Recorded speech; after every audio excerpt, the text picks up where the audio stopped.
My name is Nick Gregory. I am the oldest of 8 kids. Grew up in a family with 2 loving parents. Grew up in an Air Force family, so I traveled all over the place. I got to meet a lot of different people, see a lot of different things. Some of my interests include running, jiu-jitsu, anything athletic. I enjoy cooking, playing piano, and currently I'm at school studying mechanical engineering at BYU. And another thing about me is I experience gender dysphoria, or consider myself transgender. And what that is I am physically male, but oftentimes I naturally feel like I shouldn't be. I desire to be female physically and desire to live as a woman.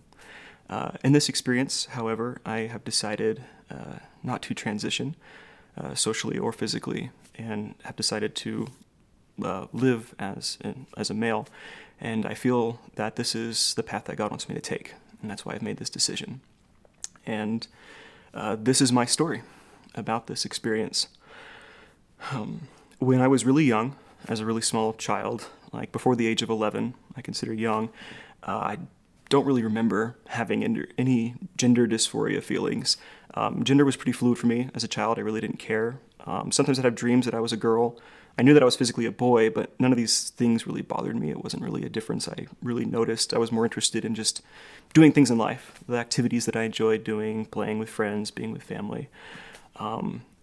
When I did start to notice a difference, when this did become a problem, was when I was around 12, around the time of puberty. I started to notice that I didn't like being a boy. I was very dissatisfied with the body that I had. I liked what girls got to do. I liked what they did. I liked the futures that they had to look forward to. And I was very dissatisfied with what my future looked like. At the time, I preferred doing things that were considered more culturally feminine. I preferred, staying inside. I liked homemaking in a sense. I liked cooking. I didn't really like to play sports. I just kind of liked to be to myself. And I started to have dreams in which I wasn't male, I was female. It started to be something that was just always on my mind. It was something that I was constantly noticing, that my current life was not what I wanted it to be. At the time, it was kind of weird. I didn't think anyone else experienced this. I mean, I knew I was physically male. I didn't think I should be thinking that I should be female. But I didn't tell anybody about it. I didn't really know how to handle it. No one ever told me that there was such a thing as feeling like you were the wrong gender, that you had the wrong body. So I just kind of kept it to myself. I was ashamed of it at first. And I just kind of dealt with it for a while. And I noticed that when I had dreams, when I was a female, that felt natural to me. It felt good. And I felt like it was more myself. And so I enjoyed when I had those kind of dreams. It really started to become a problem when, in order for me to have these dreams, before I'd fall asleep, I would think about being a girl, and that would help me to have the dreams, and I'd feel better in the night and just have to worry about it in the day and feel bad that it wasn't like how my dream reality was.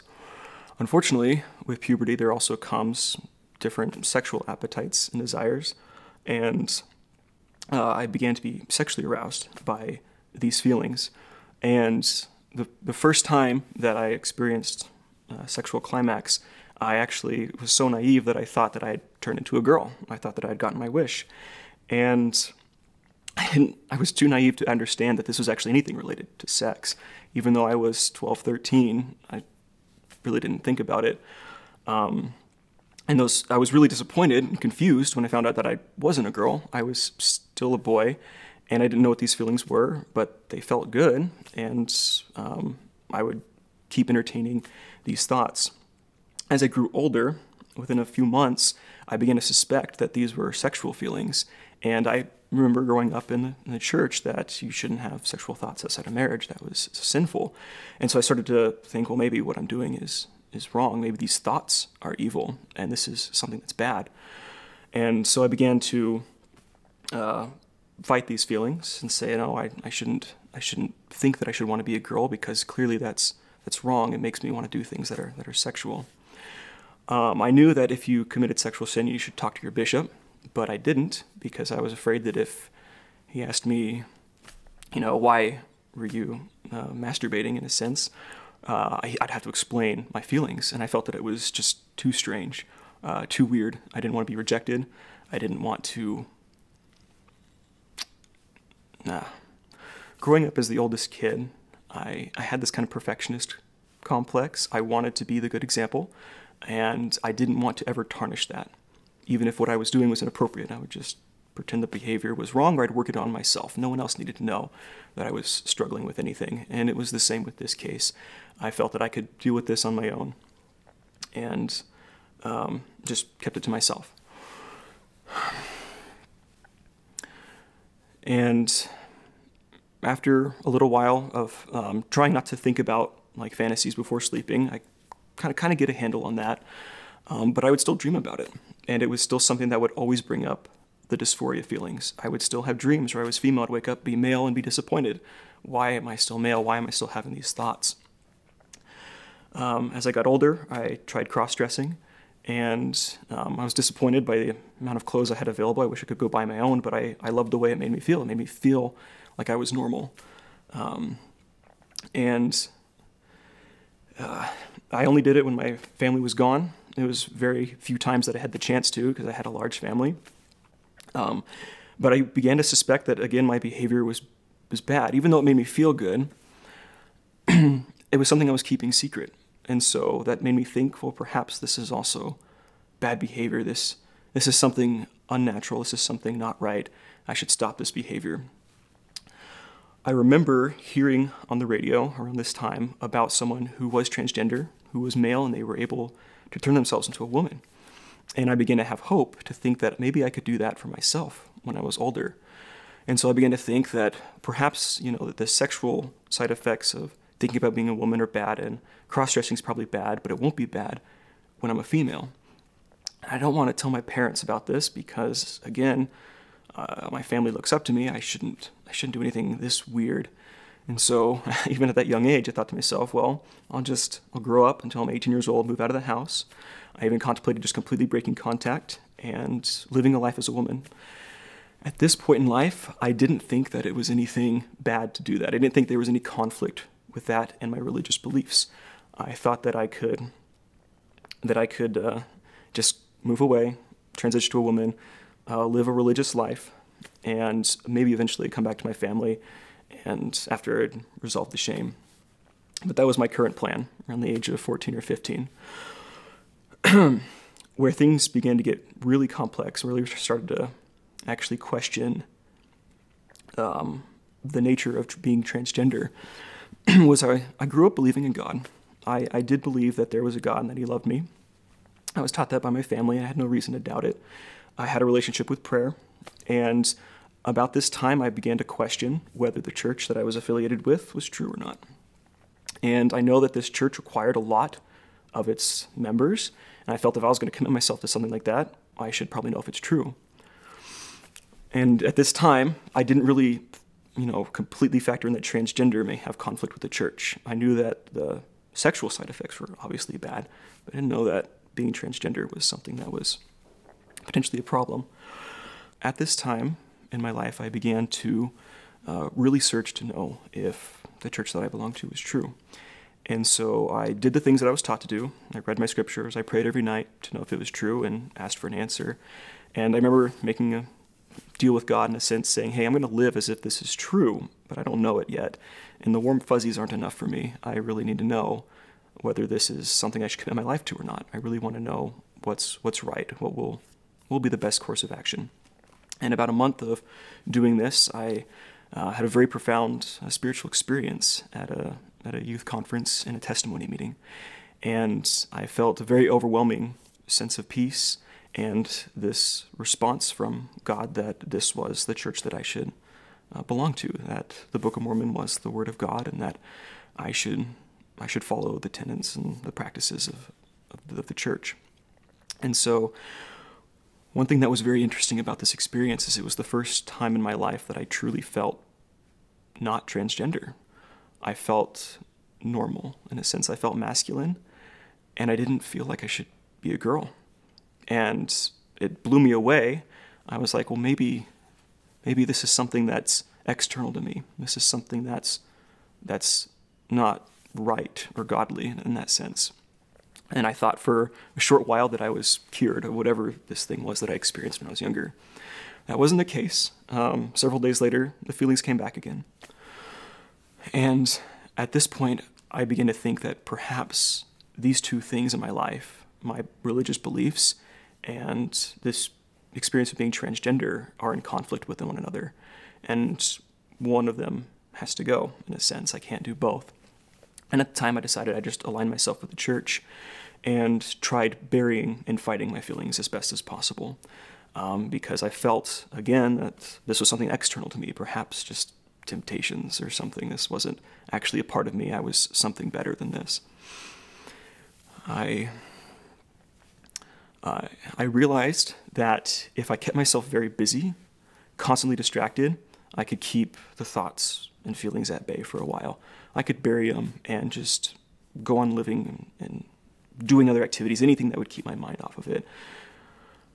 That would work for a little while, but every time, like once in a week or so, I'd have another dream that I'd be a woman, and all these feelings would come back. It'd be really hard to resolve. So it was almost this cyclical cycle of up and down. During the day, it was easier because, again, I could keep myself distracted, but at night it was really hard. My mind wasn't busy, and I, at one point, hated going to sleep. I wanted to be an insomniac. I would keep myself up really late at night just so I'd be so exhausted I'd just pass out and not worry about anything. I also learned that as I read my scriptures and prayed, I could get a little bit of strength.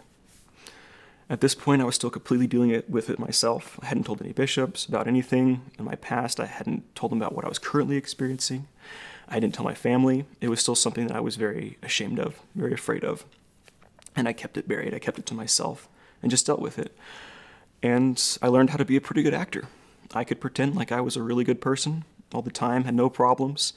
But honestly, I had a lot of self-hatred. I felt that I was something horrible.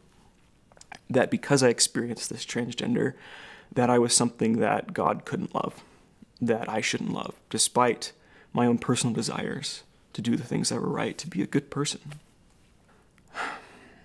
As I grew even older, I tried more and more to overcompensate by aligning myself with the church as much as possible, being the best Peter Priesthood person I could be, and by trying to develop more masculine qualities.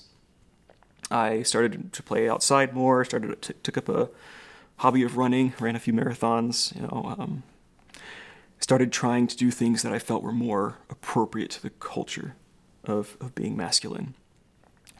I was able to widen the gap of the cycle during this time period. I could go months at a time without feeling overwhelmed by my gender dysphoria. There was always something in the back of my mind, this dissonance, but I could keep it at bay.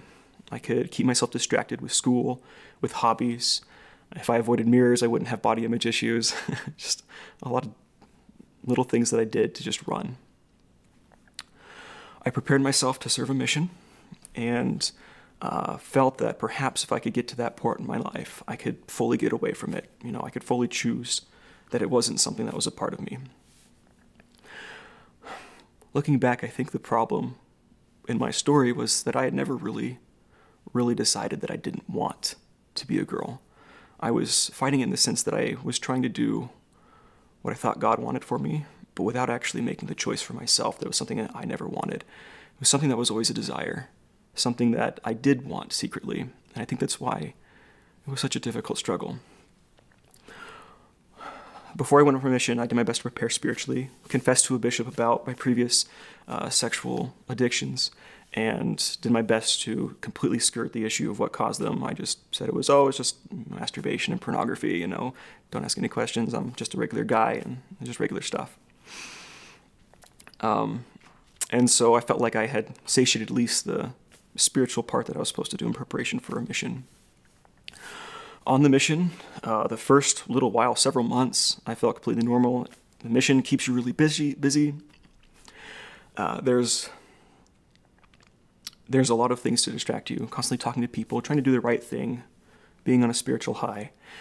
But I was disappointed when, again, the cycle that I was on only lasted about 4 months. There would be times where I'd have horrible feelings of gender dysphoria. I just wanted to be a girl. I didn't want to be a man. I didn't want to live with the responsibilities that men had to do. I didn't like that for my future.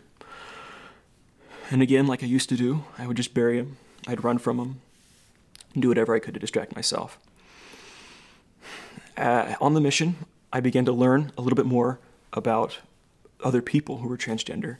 I began to find resources that talked about things that happened in the church as far as people who were transgender. I began to hear stories. And I realized that if I were to transition later in my life, it'd be in direct conflict with the church, with the covenants that I had made, because usually if you transition, there's a church disciplinary council and potential excommunication. And so at that point was the first, another time where it was more solid in my mind that this was something very separate. I could not have both, and I needed to choose one.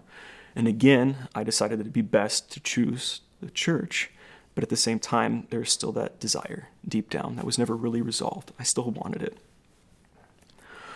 I began to feel some affinity with the people who experienced homosexuality. I had the opportunity to teach on my mission a few people in that case, and I felt that their experience of feeling alone was similar to mine. And at that point, I also began to suspect that maybe my experience was not external. Maybe being transgender was actually a part of me. This wasn't some random temptation, something separate from me. This was a part of me. I spent some time to think about that and came to accept that that was probably true. Towards the end of my mission, I said, okay, I am transgender. I do have an identity problem, and this will probably not go away. I did spend a lot of time praying and fasting for this to go away. Nothing ever really changed. It was a hard thing to accept that it wouldn't go away, but at the same time, it felt like it brought a little bit of strength to be like, okay, there's less uncertainty now. This won't go away. It's something I can deal with.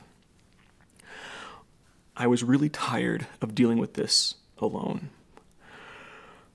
I had a little bit more confidence in my relationship with God, a little bit more self-worth by this time, but still truly didn't believe it.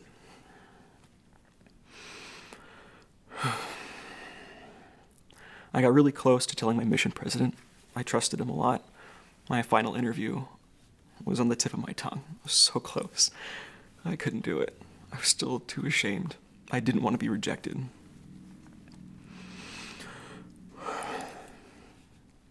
I came home, and a member of my family had gone through something that was quite emotionally draining on my whole family while I was gone.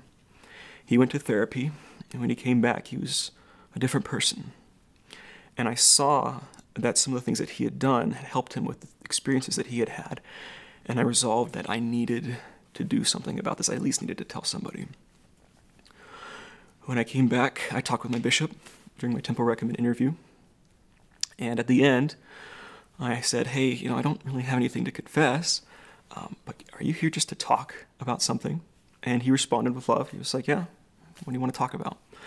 And it was the first time I'd come out and talked about I wanted to be a woman. And I'm trying to be a man because I think that's what's right, but I'm not really sure. And he was really supportive.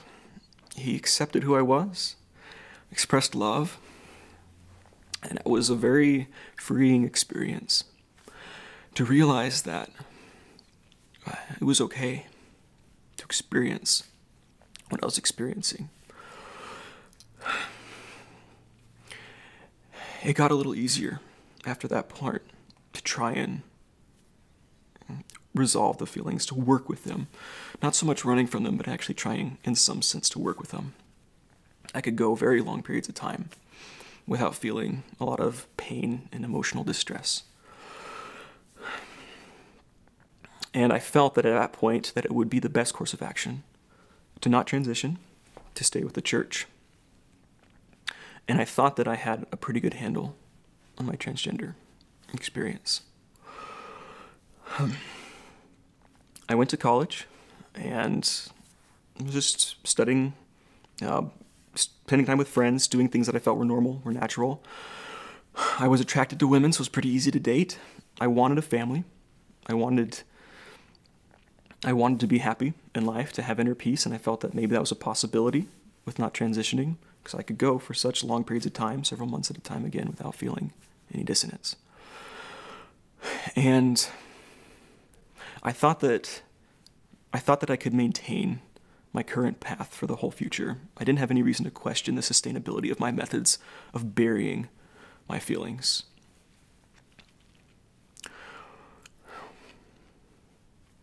Everything came to a head in my life where I really needed to realize that I needed to resolve my emotions and my personal relationship with God when I started dating someone very seriously.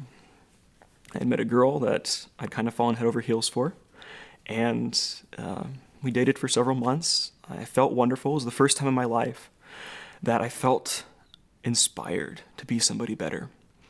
I felt like I wanted to be a man for this woman. I felt like I could completely get rid of my transgender experience, that I could live within the boundaries that the church has set and be a male and not have to feel dissonance anymore, that perhaps if this relationship continued, if it went to marriage, that could solve the problem.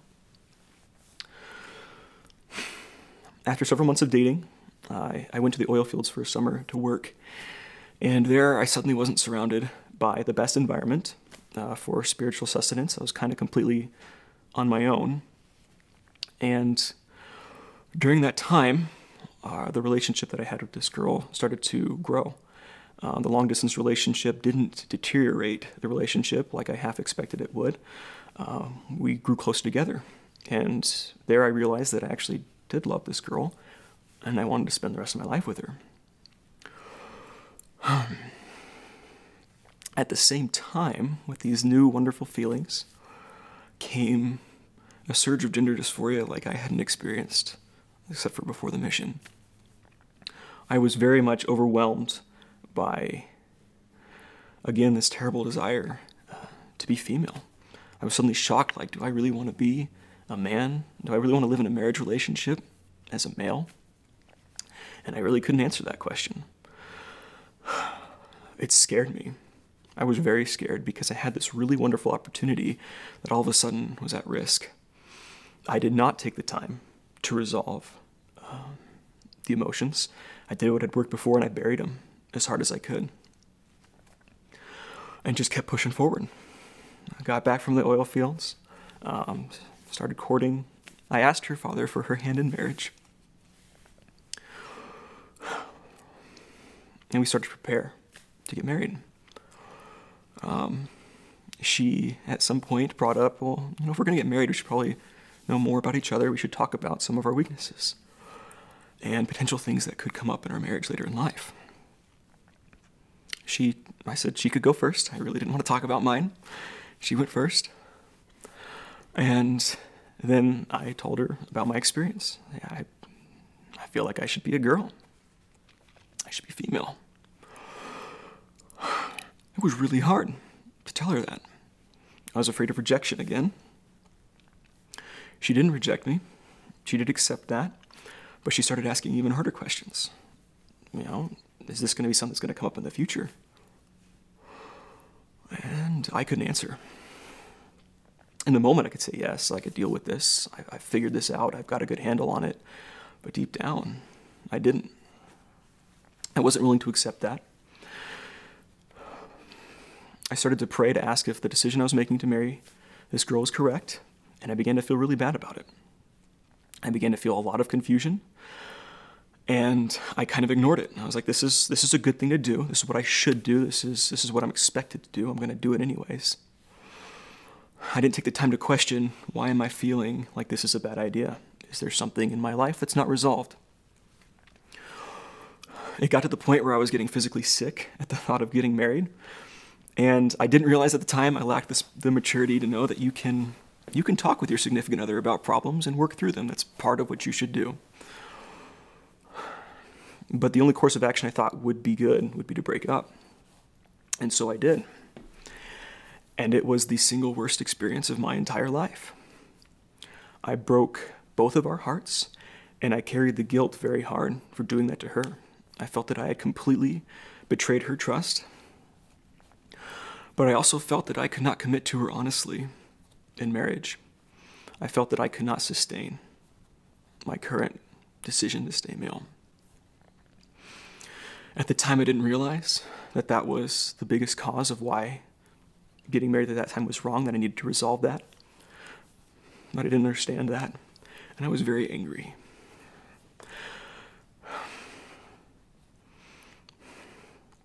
I started to feel nothing at all but anger and emptiness. It was the lowest that I've ever been in my entire life. I didn't ask to be transgendered, and I felt that it had taken something from me that I desperately wanted. All I wanted was to be a good person, to do the right things, to have a good relationship with God, and I felt like I couldn't live up to what He wanted me to do. Why would He give me something so good in life and then take it away from me? I didn't understand. All I knew was that I felt awful. I didn't even feel bothered by my gender dysphoria at that point in life. I just didn't care. All I knew is that I was broken. I continued to go through the motions, go to church. I really didn't feel it though. I was completely in survival mode. I was just doing what I'd always known to do.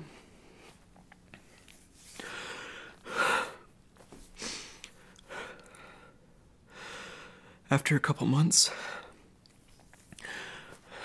I began to ask a little bit more honestly to God, why?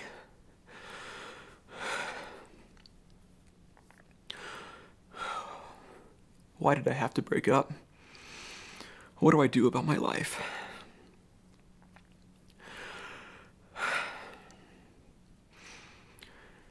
After a few months again of feeling this complete emptiness, but honestly asking and seeking for an answer,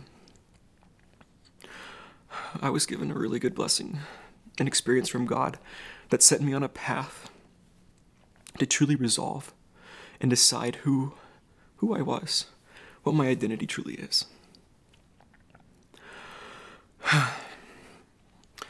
I was in a religion class, in a New Testament class, and my teacher shared an experience that really resonated with me very powerfully. He talked about how early in his life, he had just come home from his mission, and he had met a girl, fallen in love with her, was about to get married, but felt that something wasn't in order in his life, and that it wasn't proper at that time to get married. So he broke it off with her, and had a horrible experience, was very angry with God for why that had happened. That kind of resonated with me. It seemed very similar to what I just experienced. And he shared the story of how he got through it. And he talked about an experience, I don't know if this is real or a story, but it's with a group of people in the Holy Land who are touring, just walking by, and a shepherd walks by with a flock of sheep. And one of the sheep is strapped to his chest, and its legs are broken. And the leader of the group, stops the shepherd and asks what happened to the sheep.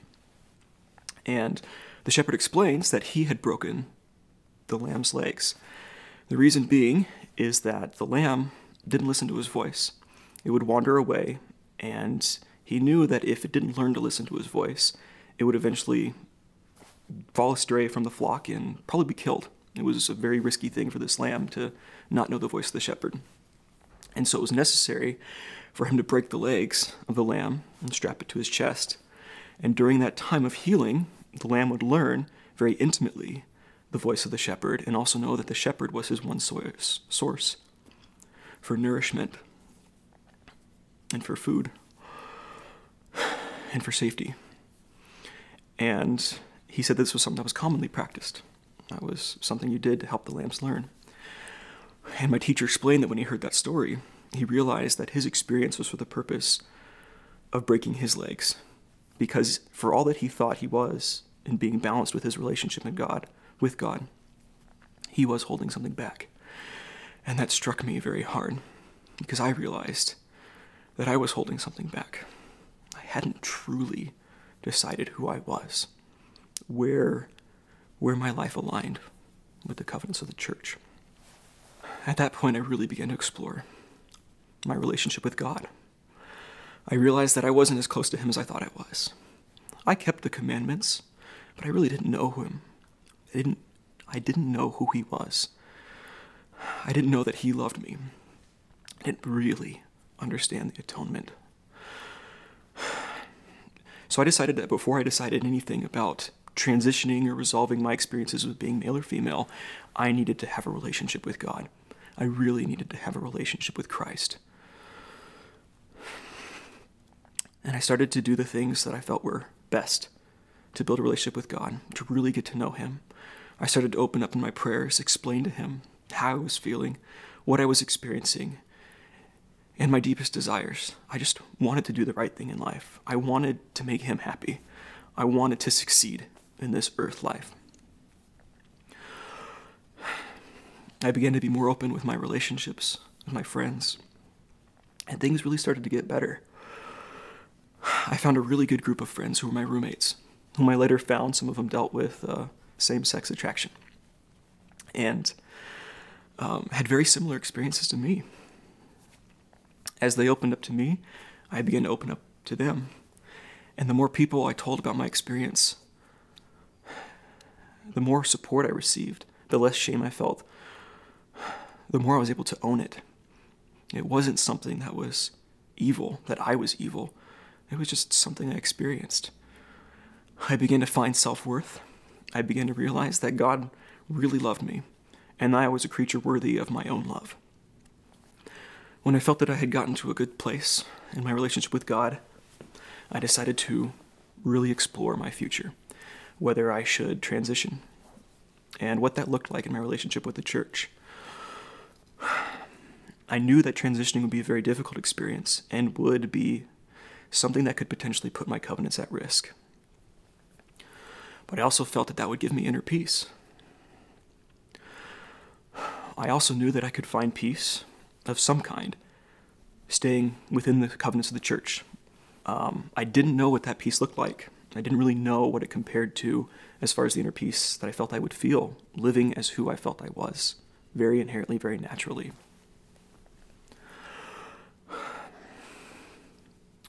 At length, I came to the conclusion that it would be best for me to trust in happiness after this life, to trust that God would fulfill his promises and to keep the covenants that I had made. So I didn't want to do anything that would risk those covenants. I was at a little bit of a dilemma at this point, because I honestly felt that if I chose to live in the church, to stay male, that I would be pretty miserable. I'm sure I'd have some amount of peace here and there. I'd be doing good things, I'd be living the gospel, but I honestly felt that I would be pretty miserable throughout my earth life. I didn't know how that would look for relationships. Didn't really know what the future looked like. The only thing I could hold on to was I believed that if I kept my covenants, God would provide happiness for me, whatever that looked like after this life. On the other hand, I felt that I could feel peace transitioning, living as a woman, and still having a relationship with God, but potentially not having a relationship with the church that I truly feel is the true church to belong to, the one with the proper covenants that would bring me closest to God. I pondered over this for a few weeks, prayed to know which I should do, but I didn't really feel which way, any guidance. I felt that God specifically was telling me, this is all on you. You need to decide this. What do you really want? And late one night, after spending a lot of time praying, I decided it would be best to stick with God. Say, I'm going to keep the covenants of this church. I've made these covenants. I understand them. And I believe that you can bring me peace. I don't know what that looks like, but I trust you. I've learned to trust you. And I felt good. I felt like I'd done the right thing. I still expected to be miserable, but I really wasn't. Days went by, I started to feel really good, very balanced in life. I felt like I had a direction. I had chosen for myself my identity. And interestingly enough, for the year that I'd spent trying to understand my relationship with God and understand this transgender experience more, I didn't really get anywhere, but all of a sudden I was experiencing thought after thought just would come into my mind of how I could better live with myself, understand myself, accept myself. And it became a very more convenient path to live.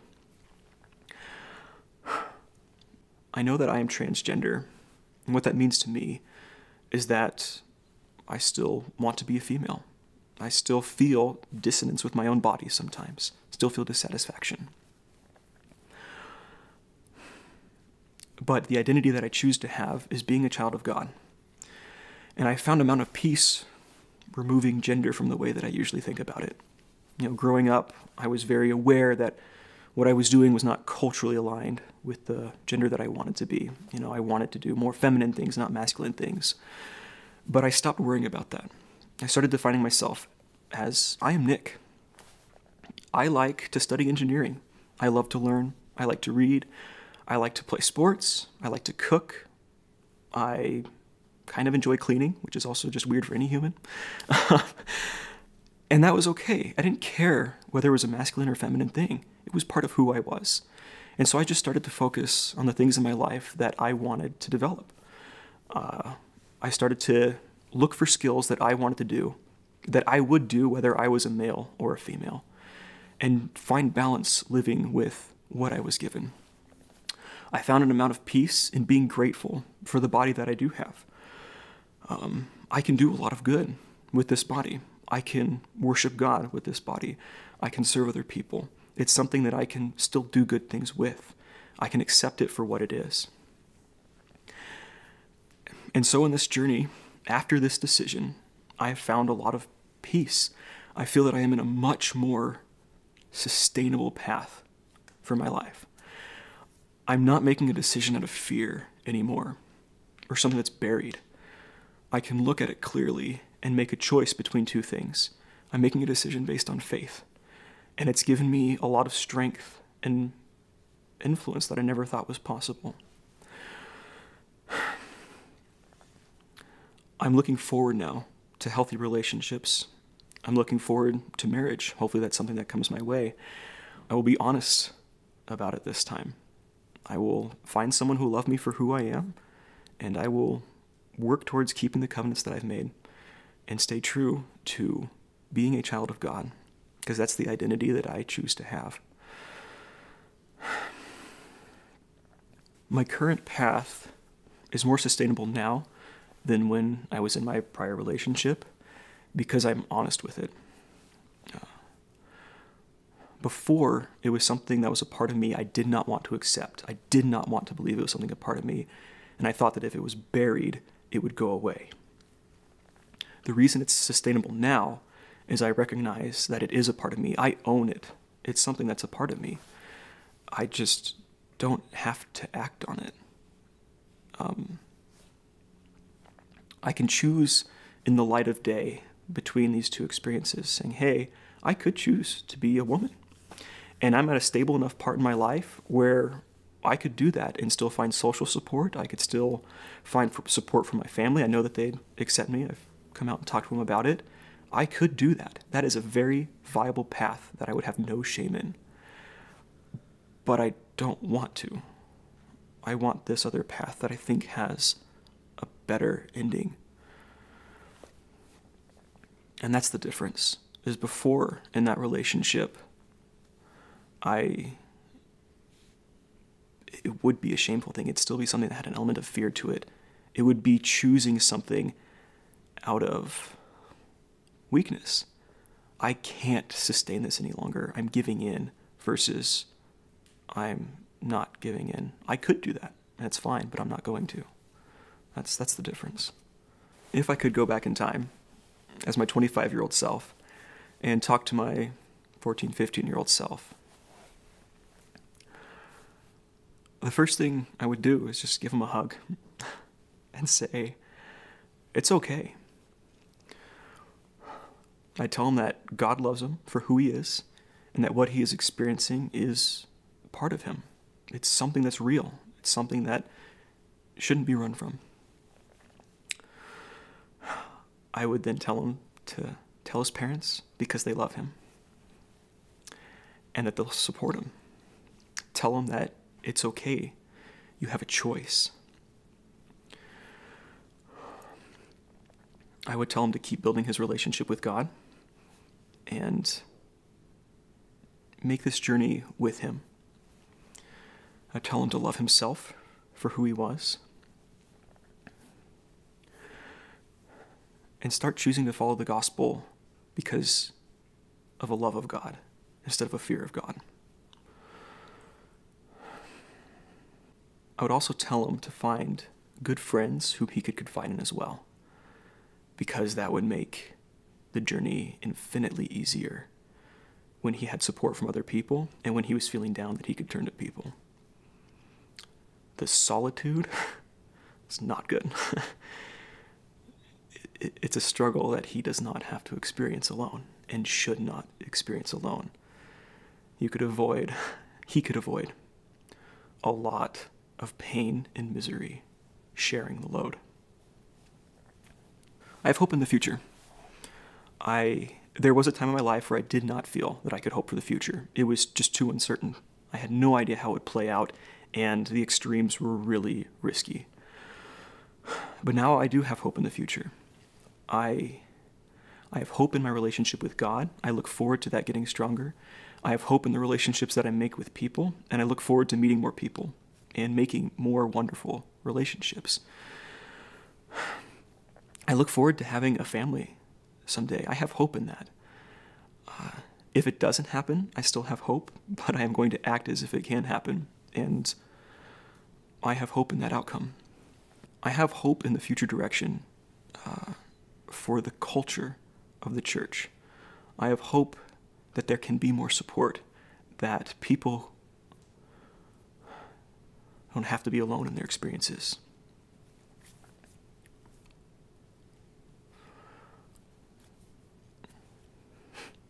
I have hope in myself in the sense that I believe that God trusts me, and that's a really good feeling. I believe that he trusts me with my agency,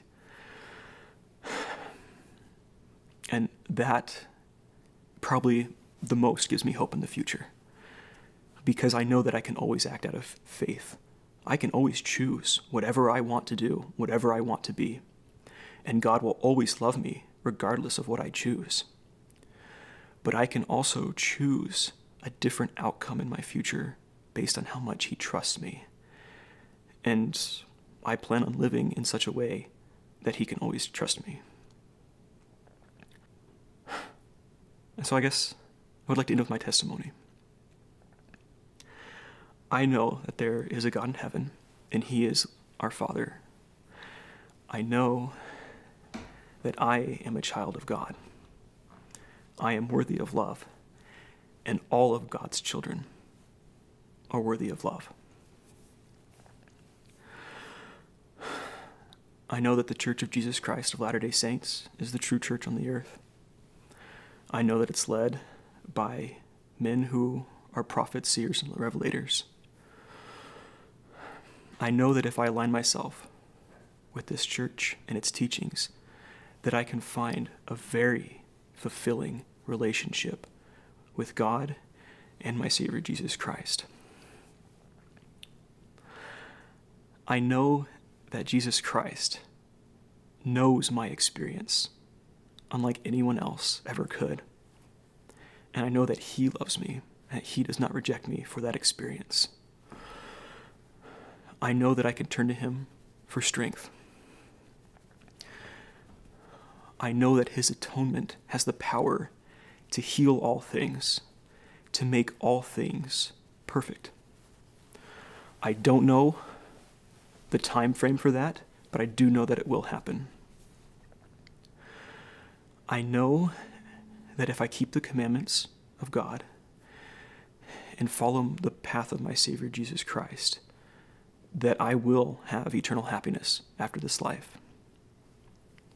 And I will have all the promises for the covenants that I've made. I do not know what that looks like, but I do know that I will be happy, and that it will be the happiness that is the best that God can provide. I know that for me, my purpose here on earth is to learn how to use my agency to choose happiness. And I know that choosing what God wants, whether I can see the end or not, is what will bring happiness.